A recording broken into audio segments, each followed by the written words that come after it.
first, some exciting news from the world of gender politics, where Democrats continue to agonize over their terrible showing with men, particularly younger men.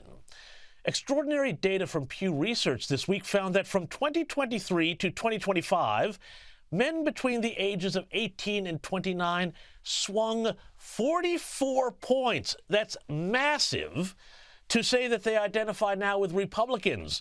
While guys aged 30 to 49, a little bit older, that age group saw a 15-point swing to the Republicans. So guess what the left is now doing to try and win men back? Oh, you're going to love this.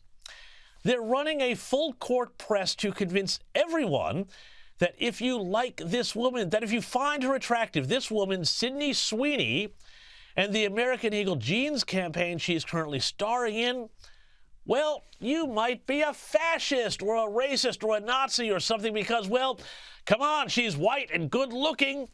And the ad's tagline about having good genes, well, it's like good genes, get it? Check this out. Good genes passed on to offspring? That American Eagle ad with Sydney Sweeney is literally overt eugenics. And TikTok is absolutely flooded with this sort of nonsense. Should we be surprised that a company whose name is literally American Eagle is making fascist propaganda like this? Probably not, but it's still really shocking. Like, a blonde-haired, blue-eyed white woman is talking about her good genes. Yes, it's fascist propaganda, but you know what? It's not just internet weirdos. Mainstream breakfast program in the U.S., Good Morning America, has also bought into this lunacy. Yeah, the ads are for American Eagle, and the tagline is, Sydney Sweeney has great genes. Now, in one ad, the blonde-haired, blue-eyed actress talks about genes as in DNA being passed down from her parents. The play on words is being compared to Nazi propaganda with racial undertones. The pun, good genes, activates troubling historical associations for this country.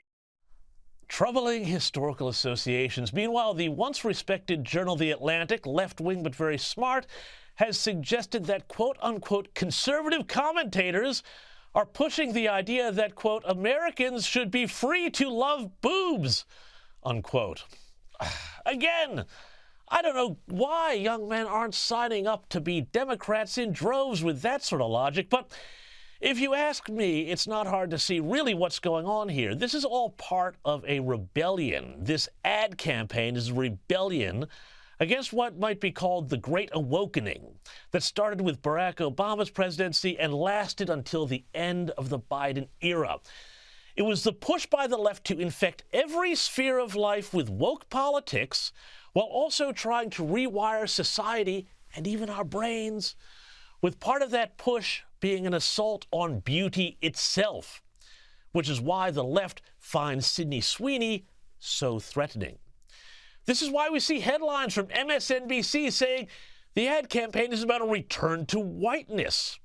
No, I'm sorry, MSNBC, it's about a return to normality, where someone good-looking can be good-looking and revel in it, and the rest of us can admire her without being told off for being creepy or weird. Now, the politics of all of this, of course, are going to wind up being a disaster for the left and will continue to be. Let me just quote here the great internet sage Dave Burge, a.k.a. Iowa Hawk, who wrote, I'm neither a Nazi nor a marketing expert, but gotta say that screaming that an attractive young woman in a blue jeans advertisement is Nazi-coded is probably the worst anti-Nazi campaign ever devised.